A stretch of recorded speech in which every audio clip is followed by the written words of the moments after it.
গোপনে বিদ্যা মহিলা সেবা করার গল্প। মদিনায় খলিফা হওয়ার পর হযরত আবু বকর রাদিয়াল্লাহু তাআলা আনহু অত্যন্ত সাধারণ জীবন যাপন করতেন।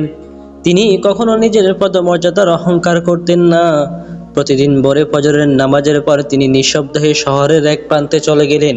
কেউ জানতো না তিনি কোথায় যান এবং কি করেন। একদিন হযরত ওমর ইবনে খাত্তাব রাদিয়াল্লাহু তাআলা আনহু কৌতূহলী হয়ে তাকে অনুসরণ করলেন।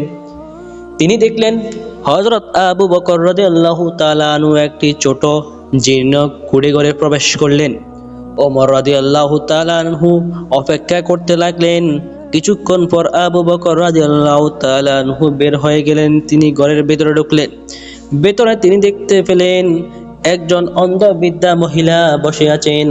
ঘরটি পরিষ্কার পরিচ্ছন্ন, খাবার রান্না করা, পানি ভরা, সব কিছু গোছানো। ওমর রাদিয়াল্লাহু তাআলা আনহু সেই বৃদ্ধাকে জিজ্ঞেস করলেন, যে লোকটি এখানে এসেছেন তিনি কে? বৃদ্ধা বললেন, আমি জানি না তিনি কে। তবে প্রতিদিন সকালে তিনি আসেন, আমার ঘর পরিষ্কার করেন, খাবার তৈরি করেন এবং আমাকে খাওয়ান, তারপর নিঃশব্দে চলে যান।